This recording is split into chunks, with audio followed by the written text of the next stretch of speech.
So now I've got a lot of questions myself. Why does the Teflon stick to the pan when it's actually non-stick? Why do they call it building when they're actually done building? When do you tell when the yogurt goes bad? And why don't you call bull boys and cowgirls instead of calling them all cowboys? But the most fundamental question of all is this: what is the Honda CBR 250R to the Kawasaki Ninja 250R? A friend or a foe? So let's first start with the styling. The bike which you see here was completely redesigned by Kawasaki in 2008 to make it look sportier. So the older version, the old boxy kind of shape which the previous version had, that made way for sharper lines and a more aggressive front. Riding that, especially in Kawasaki green, and you stop at a signal, you are going to turn heads. It looks fantastic. It has this big bike feel like its elder brothers. Look at the fit and finish. It's spot on, man. It looks really good. Whoa, okay. What would you call that plasticky instrument cluster then? That's the one thing which I guess Kawasaki forgot to redesign.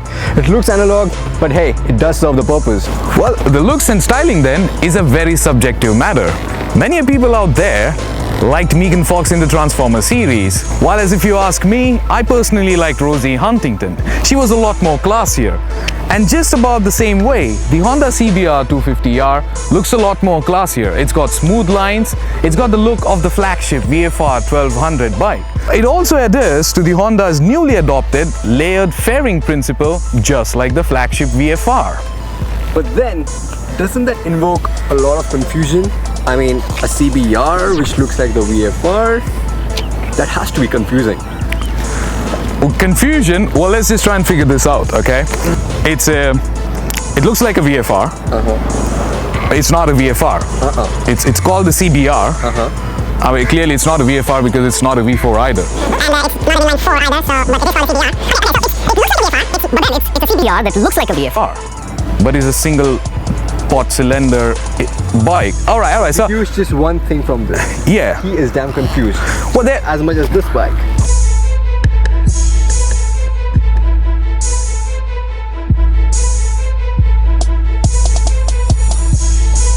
So let's talk performance now. And this is where the Ninja really shines through. At its heart is a very potent 250cc parallel twin engine which produces 33 PS of power and 22 Nm of torque. And if you really want to have fun on this bike, you have to rev her really hard.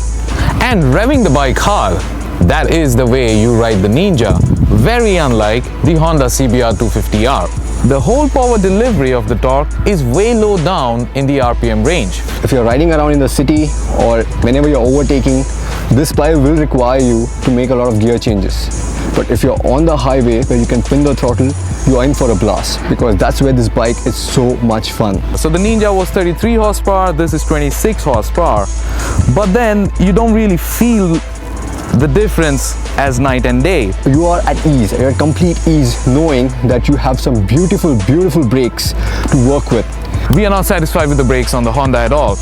It lacks, number one, the feedback. It lacks the biting power again. When doing higher speeds on the Honda, you're constantly thinking whether you would have enough braking power should you need to call it.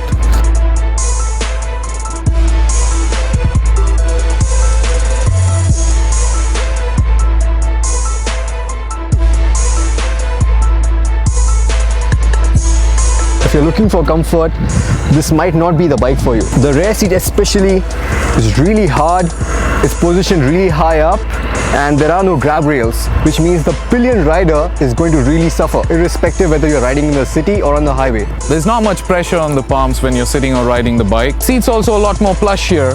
He or she's got grab rails there to hold on to. In general, comfort is real high on this bike, for city rides as well as touring.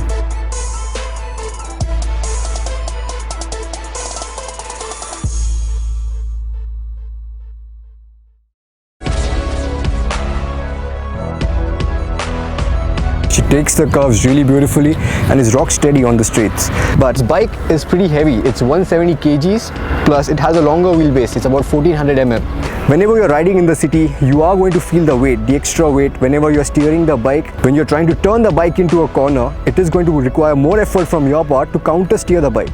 The Honda, on the other hand, has a mind of its own when you're riding it. So in its stock form, onto its factory settings, the bike is purely meant for our pothole-filled Indian roads, you might say. It's good for touring, but can you really look at a corner and say that you feel like a Rossi today? No, you can't. The suspension doesn't permit you to do that.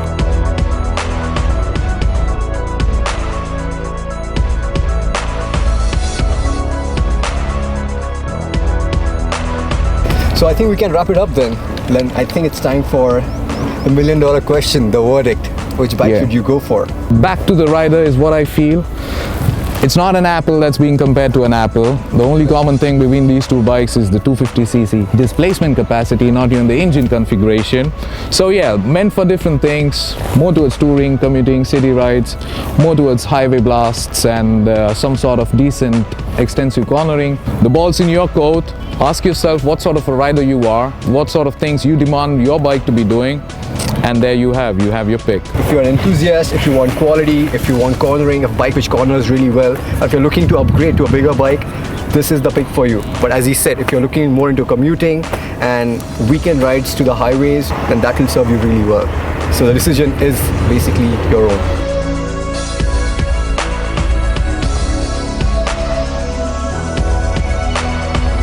And why not call them bull boys? I got a lot of questions myself. Why does the okay, keep rolling. So now I got a lot of questions myself.